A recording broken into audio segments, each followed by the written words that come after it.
Hello viewers, how are you. जैसा कि हमने पिछली वीडियो में ग्रामर ट्रांसलेशन मेथड पढ़ा, उसके बाद जो है ना हमारा नेक्स्ट मेथड जो है, जो हमने इस वीडियो में जो है ना कवर अप करना है, जो मैंने आपको समझाना है, आपके माइंड में बात मतलब कि अच्छी तरह बैठ जाए, उसके लिए जो हमने नेक्स्ट मेथड जो चूज़ किया वो है द डायरेक्ट मेथड। ये भी एक लैंग्वेज टीचिंग मेथड है, जिसके ज़रिए मतलब कि एक लैंग्वेज, टारगेट लैंग्वेज जो है वो सिखाई जाती है। नेटिव स्पीकर्स जो है ना उनको, मतलब उन लोगों को जिनको वो वाली लैंग्वेज पहले नहीं आती, उनको एक नई लैंग्वेज सिखाने के लिए जो मेथड यूज़ किया जाता है, हम उस मेथड के बारे में अब बात करने जा रहे हैं। तो इस मेथड का नाम क्या है जो कि हमने अभी डिस्कस किया, वो है डायरेक्ट मेथड। तो डायरेक्ट मेथड भी, जैसे कि हमने पिछली वीडियो में देखा कि ग्रामर ट्रांसलेशन मेथड कोई नया मेथड नहीं है, वो भी एक ओल्ड मेथड है। उसी तरह जो है ना ये जो ग्रामर मेथड है ये भी कोई नया मेथड नहीं है, सॉरी ये जो डायरेक्ट मेथड है ये भी कोई नया मेथड नहीं है, ये भी काफ़ी पुराना है, मतलब रिसेंट मेथड है।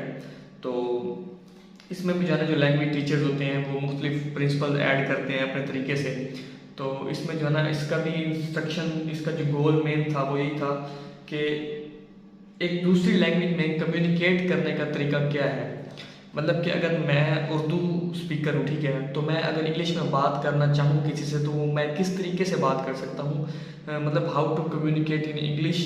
तो ये सब कुछ मतलब उन लैंग्वेज टीचर्स ने देखा कि इस मेथड के ज़रिए जो है ना उन्होंने, मतलब उनका मेन मकसद ये था मेथड बताने का कि जो बंदे हैं ना, मतलब कि जो भी पीपल हैं जो नेटिव स्पीकर नहीं है किसी लैंग्वेज के, वो मतलब किस तरीके से जो है ना दूसरी लैंग्वेज में दूसरे लोगों के साथ कम्युनिकेट कर सकते हैं।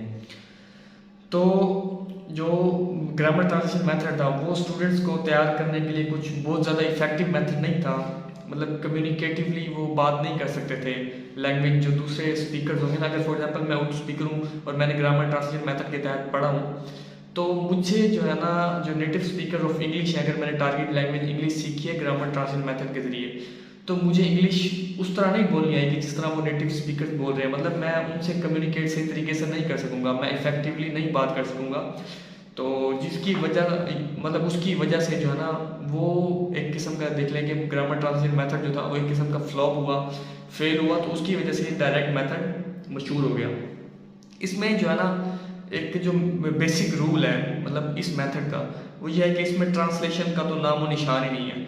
फॉर एग्जांपल मैं उर्दू स्पीकर हूँ ना, तो मुझे इंग्लिश सिखाई जा रही है इस मेथड में, तो उर्दू का तो नाम निशान ही नहीं होगा, उर्दू का एक लफ्ज़ भी नहीं बोला जाएगा। जब क्लास टाइम होगा, जब वो मेथड मुझे सिखाया जा रहा होगा, तो उर्दू का तो कोई मतलब एक कंसेप्ट होगा ही नहीं कि उर्दू बोलनी है तुमने, ठीक है, ये किसी ने भी बोलनी है। मतलब ना टीचर ने बोलनी है, ना ही जो मतलब स्टूडेंट्स हैं उनकी तरफ से अलाउड है कि वो क्लास टाइम में उर्दू बोलें।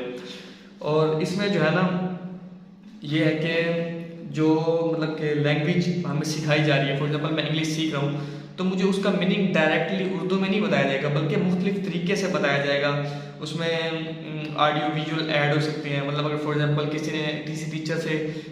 टीचर ने अगर मतलब मुझे पहाड़ जो है, हम उर्दू में पहाड़ पढ़े अगर किसी चीज़ को, तो उसने मुझे बताना इंग्लिश में इसको क्या कैसे माउंटेन कहते हैं।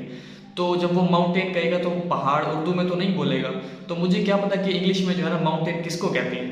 तो वो इसलिए जो है ना मुझे फिर उसको एक ऑडियो विजुअल एड्स के जरिए बताएगा, किसी स्केच बना के दिखाएगा कि मतलब माउंटेन है तो उसका स्केच बनाएगा वाइट बोर्ड पे, जैसे भी किसी कॉपी पे, रजिस्टर पे, वो उसका स्केच बनाएगा, मुझे दिखाएगा कि भाई जो मैंने माउंटेन तुम्हें बताया है वो इसे कहते हैं, इसे मतलब इंग्लिश में बात करके मुझे सब कुछ समझाएगा कि इसे जो है ना माउंटेन इसे कहते हैं। तुम्हारी ज़बान में जो उर्दू है उसमें जिसे पहाड़ कहते हैं ना, ये वही माउंटेन इधर उसकी बात की जा रही है।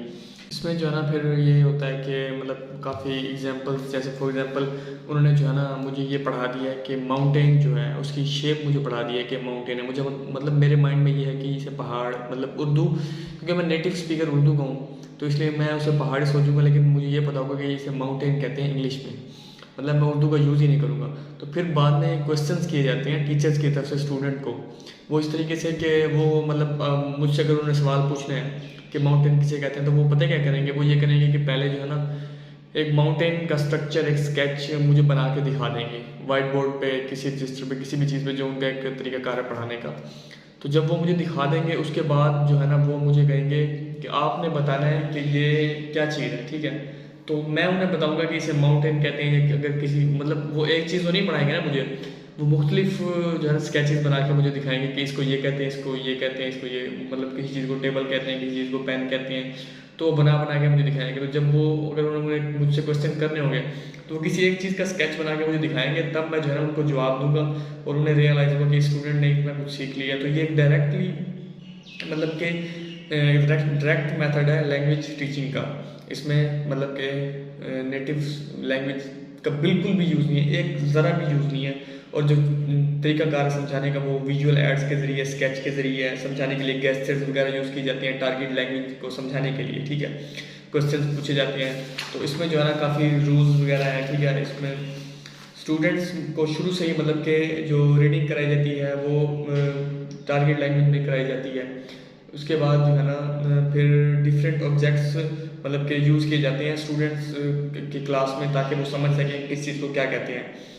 उसके बाद प्रेजेंटेशन ली जाती है स्टूडेंट्स की इंग्लिश में, और फिर ड्राइंग के ज़रिए इसमें चीज़ें सिखाई जाती है। मतलब जैसे हमने बात की स्केच की, तो ड्राइंग और स्केच वो एक ही बात हुई, तो उसके ज़रिए मतलब समझाया जाता है।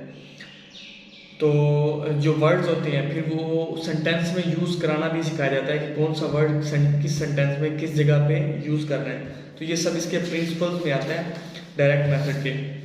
उसमें जो है ना इसमें इसके अलावा जो है ना डिस्कशन होती है।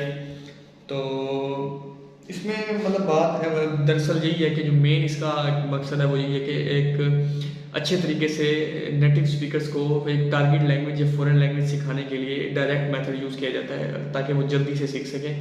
एक अच्छा मतलब कि उनके अंदर माइंड के अंदर कंसेप्ट पैदा हो सके एक टारगेट लैंग्वेज का। तो ये जो है ना हमारा वीडियो जो आज की वीडियो है ये थी डायरेक्ट मेथड के बारे में। तो कल या फिर नेक्स्ट वीडियो में जो है ना हम बात करेंगे इंशाल्लाह नेक्स्ट मेथड की।